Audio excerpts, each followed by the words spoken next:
pense que oui. Oui, clairement, les hommes vivent des enjeux sur l'image corporelle. Il y a toute la question de se montrer vulnérable sur ces enjeux-là. Je pense qu'on manque d'outils. Tu sais, c'est peut-être plus typiquement...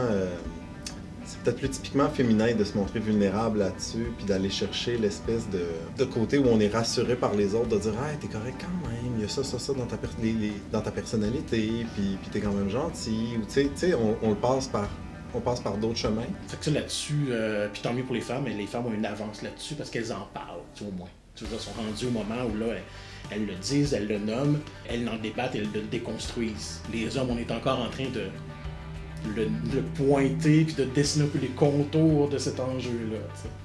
Pour être un homme, en général, je trouve qu'il y a toujours eu une plus grande variété que pour les femmes. Tu sais, c'est plus facile en général. Puis on offre une plus grande variété de modèles. On utilise beaucoup le corps féminin quand même dans les mannequins pour vendre la publicité. C'est très mis de l'avant, mais pour les hommes, c'est très présent aussi. C'est juste, on dirait que c'est plus peut-être... je sais pas, c'est comme si c'était... plus intégré, si je peux dire ça comme ça, au moins mis peut-être plus subtilement. Tu sais, la femme, des fois, avant même de pouvoir sortir de chez elle, il faut qu'elle se maquille, il y a une pression de ressembler à quelque chose, il y a une modification cosmétique là, qu'elle doit ajuster.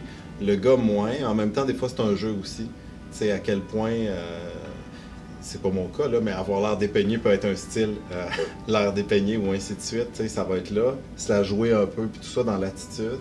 Puis ça peut venir avec tes vêtements, tes accessoires, comment tu montes tes muscles, comment tu les montes pas, ou ainsi de suite, comment tu te comportes. Mais juste la manière de s'asseoir, là, on l'avait vu dans la dernière campagne électorale, là, avec le chef du Bloc, entre autres, là, qui était toujours manspreadé. Tu sais, ça, c'est plus viril que la posture comme ça. Fait que même au niveau de la posture, il y a quelque chose, des fois, de typiquement masculin, là.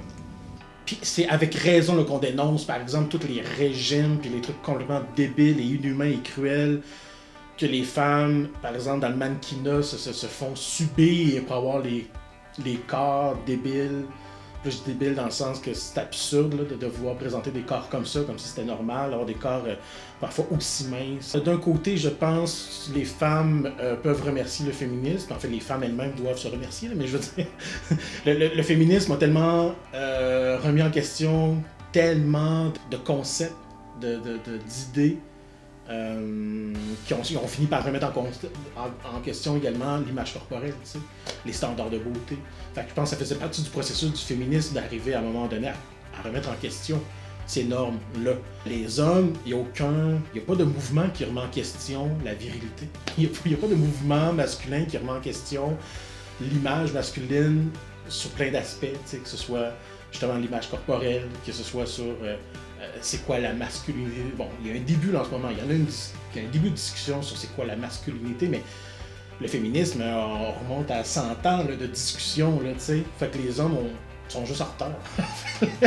Moi, c'est mon avis, là. Les hommes sont juste en retard dans la discussion, probablement parce que les hommes étaient les dominants de la société, puis c'est jamais les dominants qui se remettent en question, c'est les dominés, tu sais. C'est les personnes qui subissent en fait des torts, qui sont lésés dans leurs droits, qui remettent en question le système établi. C'est pas les gens qui profitent du système établi, qui remettent en question le système.